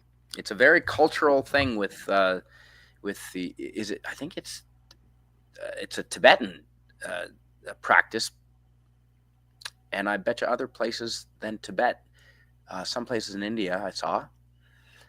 Those round I'm completely ignorant of it, but can you those brass play round music? things, the bronze round things, they spin. So you're supposed to go by them with your hand, and you know how you run like a tin cup along the prison bars. You take your hand and you run your hand along all those, and they spin and spin and spin, and they make sound. Oh, And you go Yeah, nice. so into it the is whole music. wall. Okay. Well, yeah, like yeah, kind of music. Yeah, that's it. Yeah, and they're on spindles, and they just spin around. Um, they're connected top and bottom, and they just spin round and round and round. And I don't know what kind. I forget what sound they make, but I know it was sound. Yeah. Does Brendan Fraser come and rescue you? I like that movie. Ooh, I like all Chrono of says them. I'm a hun. See, you got it. You got the horizon. And Rocky that's the Mountain, best Beach, way to get the horizon, man, because West. you get the valley below, but you also Yep. get the mountain caps ahead. Bingo. Oh, and there's a tent. Do you see right? I'll pull it up if I can get my pointer to point right there. That my pointer's on, that is a structure. That is a castle. That is and Oh, there's one that's a over here beautiful too. photo. One over here too. Yeah, thanks, man. Thanks. Considering It's a that if I beautiful had photo. modern technology, it would be even better. But that's what we're. Yeah, it's fucking great. I love the grain. And PS2 Chipper says, "Up so late. Hey, good to see you. Thanks for being here." Or early. Hello, PS2 Chipper. Good friends with him. Oh, and I got to catch up on this chat quickly here. Chrono says Swedish chef loves the guinea pigs. Yeah, I bet you he did. Yeah, he loved all the animals off the Muppets. He tried to eat most of the animals on the Muppets, I think. And Makes sense that non would have yogurt. that's right. And Wes Cagle says yeast. I thought flatbread was flat because of the lack of yeast. I think you're right, West. I thought so too. Maybe it's a non-leveling yeast. I don't know. Maybe it's dead yeast. It could be dead yeast. Sashi says, I really shouldn't go up a mountain then. I already make terrible decisions at low altitudes.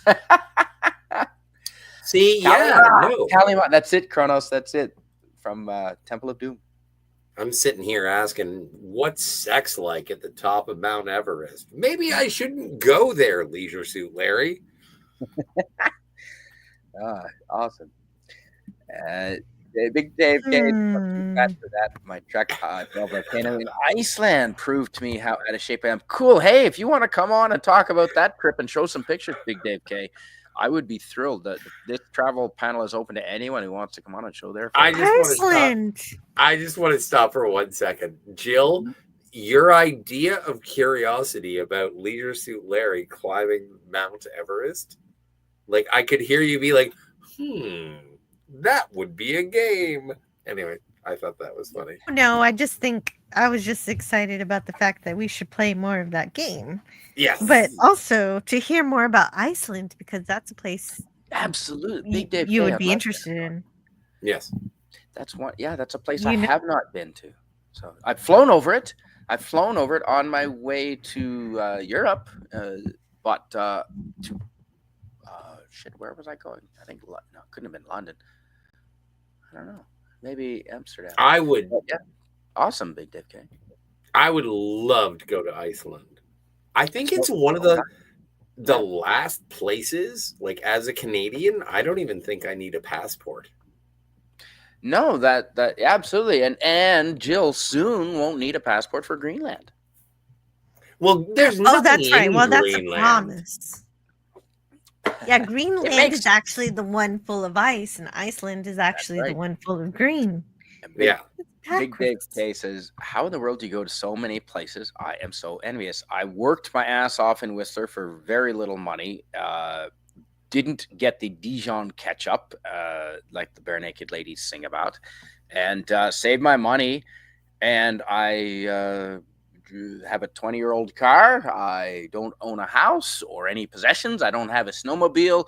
What's that 50 cents? I don't have no jet skis, don't have no snowmobiles, to get none of that. But I do have pictures, incredible pictures. So. Well, and not only that, but how Big Dave K sacrifice. Like, if I may compliment you, from what I understand about your work ethic, is that you do save up, make sure you slave yourself And then you get the fuck out of Dodge when it gets cold because you're a mammal. Right. Yep. And you are an adventurer and a what do they call them? Try to, man. Try to. A sensualist, which Ooh, is Renaissance not. man. Well, if you, I was gonna ask you, Jill. I have this is an Arrow, the Arrow chocolate bar, and this is a Black Forest cake. My, that I looks know. amazing. A truffle Black Forest cake. So I was gonna have some of the chocolate and eat it on stream again. But do you mind reading Lemon Pie's cautionary message, Jill? Lemon Pie says Courtney is making naan bread while driving in the mountains. Be careful, Courtney. What? Yes, she's drive got safe. she's got driver's side flatbreads. Like brains and blood, says Kronos. Can you be a zombie vampire? Yeah. What happens if a zombie gets bitten by a vampire? Well, that's a bad choice by the Or a vampire. I vampire think gets it's bitten by a zombie? yeah. If a zombie bites a vampire, I don't know. Maybe they gain consciousness. They become like a pet of the vampire, I believe. What's that word? A minion, sort of. Wes Cagle says, Kronos, not sure about Attila the Hun. Isn't he like 25% of the population related to Genghis Khan? I think you're right. Genghis Khan is, better than Attila the Hun. They're prayer spinners. Yeah, spin them when you with your hand. Exactly, Susan Dolan. Thank you. That's not only do they make music. That's right. The music, the sound that they make, ascends to the heavens in form of prayer. The prayer goes in form of the sound and the music. Thank you, Susan Dolan. I didn't mention that it was. I didn't mention it was a temple, but that's how the prayer gets to heaven, through the sound. Thank you, Susan. Exactly. Yeah. Sasha. Ooh, Scotty, would you mind reading this from our friend Sasha? We're just about done with the chat here. Wes Cagle flatbreads. Sorry, got out of the gate a little early there. Wes Cagle flatbreads can be made with or without yeast. Yeast flatbreads are usually made in an oven. Without yeast, usually made in a pan. Malaysian flatbread is roti canai. I forgot about roti. Made without yeast. Right. Man, yeah, see? Okay. Jill, I am fascinated with all the levels of bread. How's your Kirk impression? Does Jill do a Kirk impression? Sounds like that's awesome. That's what I sounded like. Kind of. No. Okay, do better. No, I was making the shittiest impression that I could.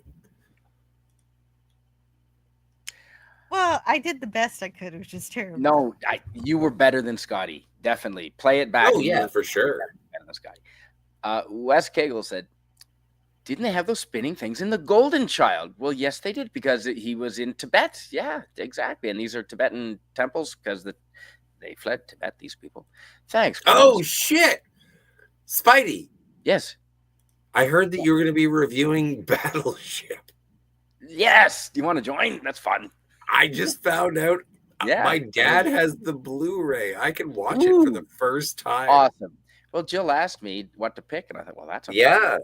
It's a good choice. I don't know. I'll see if I can join. Tommy and the Guinea Pig Collective says, Wes Cagle, a lot of people thought there was a connection between the Huns and the Mongols, but there isn't. Okay. None of them fucked? No. So what we're looking at is, I told you already, I'd forgotten that I had taken a picture of it, but you remember the guide had invited me to his house for meals and beers afterwards, and you had to take the candle out to the hole-in-the-ground toilet in the secondary outhouse with a pit. Well, that's the hole in the ground, and that's the candle sitting beside the hole. Because with the flash for my camera, the only thing that lit up was the flash. Once the flash was over on the shot, all I had was that little tiny candle. And there's a window looking out over the town. But yeah, that's that's what I was describing, and that's his bathroom in the guide's house. So he was very generous. Ooh, and there's a construction project in India. So I think up in Ladakh. Yeah, they're everything by hand. There was no trucks, no big heavy truck equipment up there. So everything's by hand. That's right. Anytime I see construction here, there's bulldozers and all Yeah. kinds of equipment, and it's just people. Ooh, tacos, salad. I like that, Kronos. Uh, Sashi says, me and Tommy are clearly the flatbread guys on the stream, obviously. Seriously. Oh, cool. Big Dave K. He says he's got some images. That would I be want to try fun. some of Tommy's flatbread pizza. And Big Dave K might be going to Europe in February. Well, that will be fantastic. I was going to try and get to Greece this year, but I might end up going to Texas this fall instead because Carla Burton's going there, and I have some other friends that are encouraging me to come. So instead of Greece, I might go to Texas, but then Greece. It's either, for me, it's either New Jersey or Ticonderoga or Iceland. Well, and the only thing that is keeping me away from any of those places is money. Bingo. So don't forget to subscribe to my Patreon. Big Dave K says, Scotty, it's easy to navigate. Iceland is. And no fire, no Kronos. When I do travel streams, I don't want to distract from the pictures that I'm showing. So I don't usually have a fire. Plus, it's a lot of work to get this organized for tonight and plus get the firewood and everything organized. But we are still allowed. It poured rain yesterday and today. So I realize Manitoba's on fire, but I'm still going to be allowed to have fires here for August because we're good. We're wet. We are wet in BC. Christopher Dominguez, hello. Long time no see. Right, Scotty?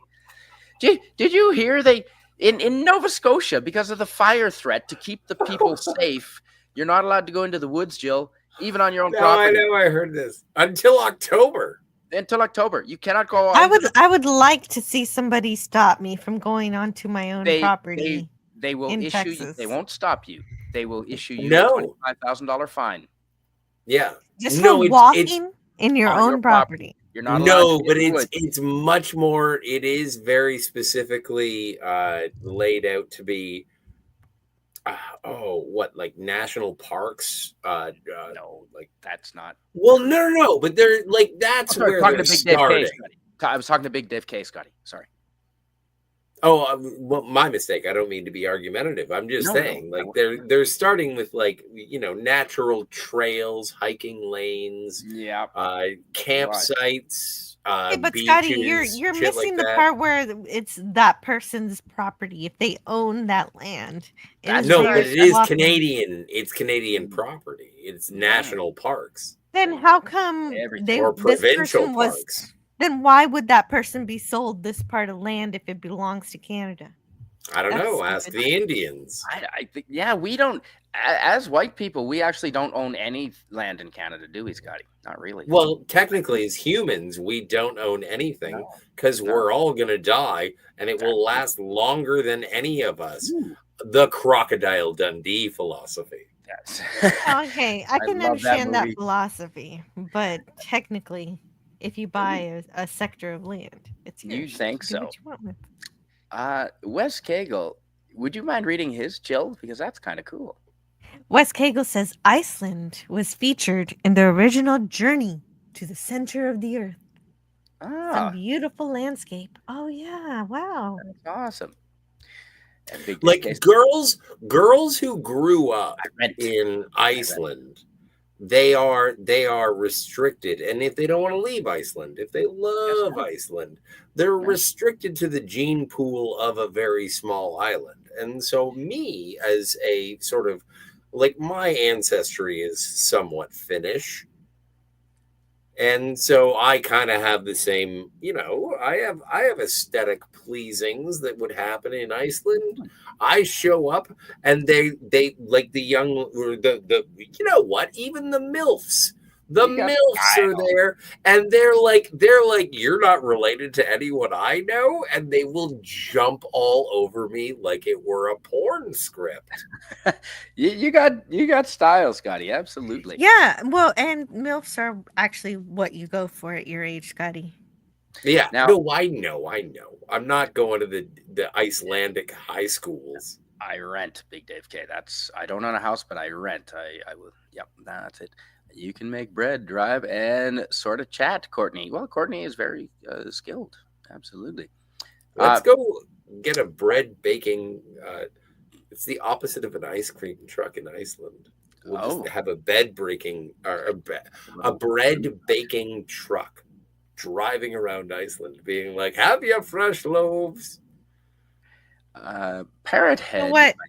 Go to Iceland, Scotty. This is your mission. Take pictures and video and come back to this channel. Yes, No, that would be get awesome. kicked out. Parrot Head is saying, I knew a guy of Nordic descent that climbed Mount Fuji without a hat on and got a sunburn on his head. Yeah. Oh, Well, for sure. yeah, no kidding. I had a sunburn on my head a week ago, just at the beach. Oh, yeah. Oh, Like that's awesome. And through I your hair, though. no, I have hair, but there's little holes in the front where my bangs are, and so I got little burn marks there.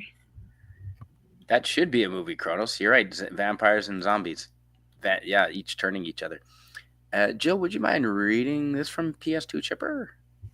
Sure.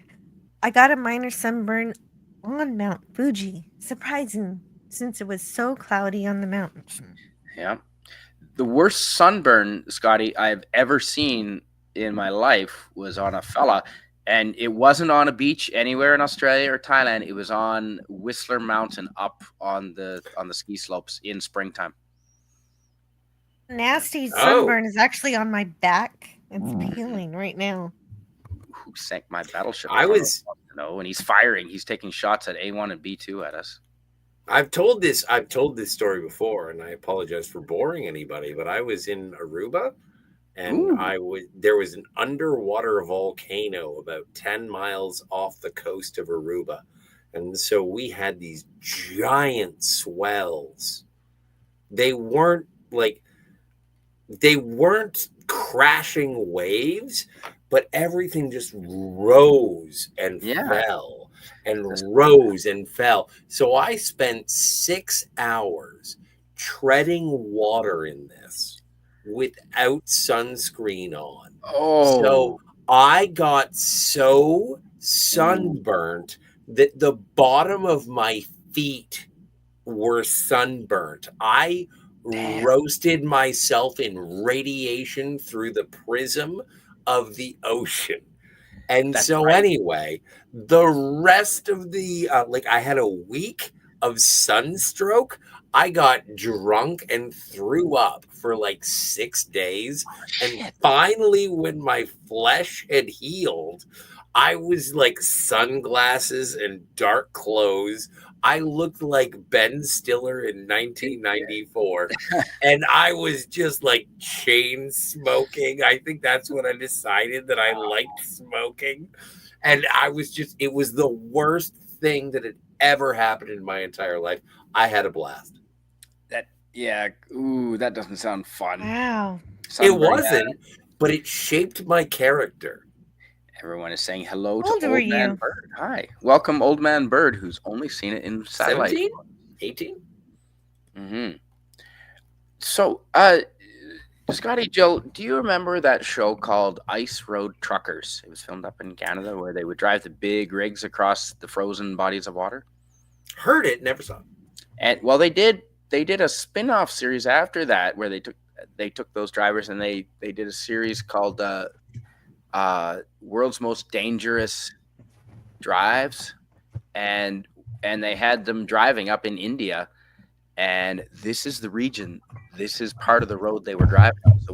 So I told you I flew into Ladakh in the Indian Himalayas up north. I flew in and I drove out because that's what was recommended, so you could see it from both viewpoints, down below, and drive through it. And so we stayed at a base camp again in tents, and we're driving out out of Ladakh, and you I'm do sorry. see you do see other trucks that weren't so fortunate, and drivers fell asleep or rolled over, and they're scattered all over. You do see that, and they stay there for quite a while. So right there, that is a road cut into the slope of the snow, Oh and man. yeah, that was pretty narrow, pretty sketchy, and that's yeah, just and there's a glacier that's slowly moving down along beside the highway to the right there. The As highway, opposed to this Speedy Glacier. See you, Parrothead. and the road is just to the right. It just skirts along the edge of the glacier there. Oh, Susan Dolan says, Kane, Spider Man, flying or driving to Texas? Well, if I drive to Texas, I'm bringing my RV and I'm going to stay down there. So I think I'm going to fly just for a vacation this time, just a visit. Good idea. Oh Yeah. my God, it's 4:06, and if I get to 4:20, bad shit is gonna happen. I gotta No. go. Yeah, no, I think we're just about done here, Scotty. That is, I think, the end of the Himalayas. Coincidentally, Wow, what yeah, lucky. those guys are fixing something on the side of the road. They look And like Oh, that's the look at Fremen. meal. that. That's back in, yeah, that's back in Delhi. Oh, those are the back. Yeah, so you Wait, just, go back to the food. I want to know about the food. yeah, so that's a restaurant in New Delhi where, yeah, the naan bread is thrown in the middle there, and those are all the different sauces, and some of them have chicken, and some of them are yogurt based, and because I treated myself after being up there, and food wasn't very elaborate up there, but it was good. And so when I got back down to the modern city of New Delhi, I went into usually I had street food. This one time I did go into an actual restaurant and order the Indian food. So Well, those are would That's good. you chutneys and the curries and the yogurts and would you trade sour cream for yogurt? ooh, no, I don't think so. No, I like the pierogies and the sour cream. And Wes Cagle also thinks, Jill, that Battleship is an excellent show. So that's fantastic. Well, over at the Anti-Derivative Jill channel, it is Battleship month. It's also Star Trek month because, of course, it's Gene Roddenberry's birthday this month. So we're going to Yes. celebrate Gene, Yeah, and we're plug going your to channel. celebrate battleships. I'm not actually trying to plug my No, channel. but I'm I was just going to ask you excited. to because we're ending. Okay. I'm just excited about Yes. Gene Roddenberry because I love him so much for making Star Trek. I know that Mhm. there are so many more people that help make Star Trek happen, but if he didn't have the gumption to actually put it out there, we wouldn't be able to enjoy it. You're right. And the battleship part of the month also relates to Star Trek because it's the Navy, and Bingo. that's his inspiration. Yep. Yep. Absolutely. Yeah. And I don't It's know. very much like the This is my Navy. channel. This is my Very much. channel plug. Tuesdays and Fridays at 11 a.m. I do live streams. Tomorrow I'm just gonna play Mario, so it's okay. I'm staying up late talking about the Himalayas or learning about the Himalayas. I have no idea anything about this, but it looks Yeah. like a good time. I Unbelievable. would hopefully survive. I don't know if I would. Oh yeah. Yeah. The Sherpas, if they have any doubts, then they don't take you. You don't go. Mhm. Okay, I would trust them to say, "Hey, you're not ready. Come back in a year and go work out at the gym, and I'll be back." Scotty, before we go, do you mind reading this from Sashi? Ooh, fancy. You get a building with a hole in the ground. My buddy asked the locals in rural China where the toilet was, and they gave him a shovel. That's right. Bingo, West Kegel. Bingo. Yeah. But anyway, Better yeah. than a cup. Thanks for being here, Scotty. Is there anything that you would like to say about what you're doing around the internet? As usual, subscribe to Cinema Gulp, subscribe to the Phantasmagorium. Thank you so much for letting me on to talk Mhm. about adventure. I hope I was, at least somewhat salient. But Absolutely. but yeah, we're doing chains of command for Star Trek: The Next Generation on Anti-Derivative Jill's channel, Ooh. and that's going to be this Saturday Friday. night. No, it's Saturday. Saturday. I forget. Saturday. There are 5 lights. All right. Yeah. There are 4 lights. Where? You are mistaken. You are mistaken. Please take a look again. Chrono says my worst sunburn and heat stroke was in Pigeon Forge, Tennessee. Almost died. Damn. Yeah, Yeah. it's terrible, man. Turn purple? No, I don't want to turn purple, Tommy. Jeez, never had sunburn, says Sashi. Well, Wow, good for probably you. significantly darker than any of us. I'm just guessing. Later, everyone. Thanks for being here. This is why I don't drive there. No, absolutely. Kronos had to burn like that once. Showering with it felt like I had fiberglass. Yes, when you do have a Yeah. sunburn, don't put cold water because that closes up your pores and traps the heat in. You want warm, well, not cold, What was it? It was not tepid. It was tepid water with tepid. baking soda. Thank you, Wes Cagle, throwing anti-derivative chills link in the chat. Thank you, Wes Cagle. You're so sweet. Chutney is good. I like that with cookies, onions, and beans. Bacons. Oh, bacons. Oh, beans too.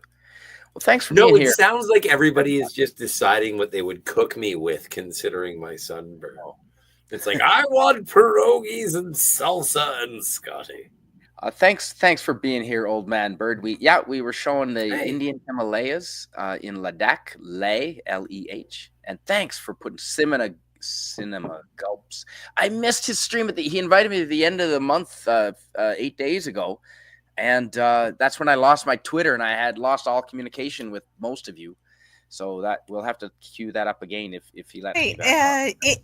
Is he are you connected with him again? I can tell him your Twitter. I am not. Well, I messaged him and I told him where to find me, but no, I think I did follow him already. Yes.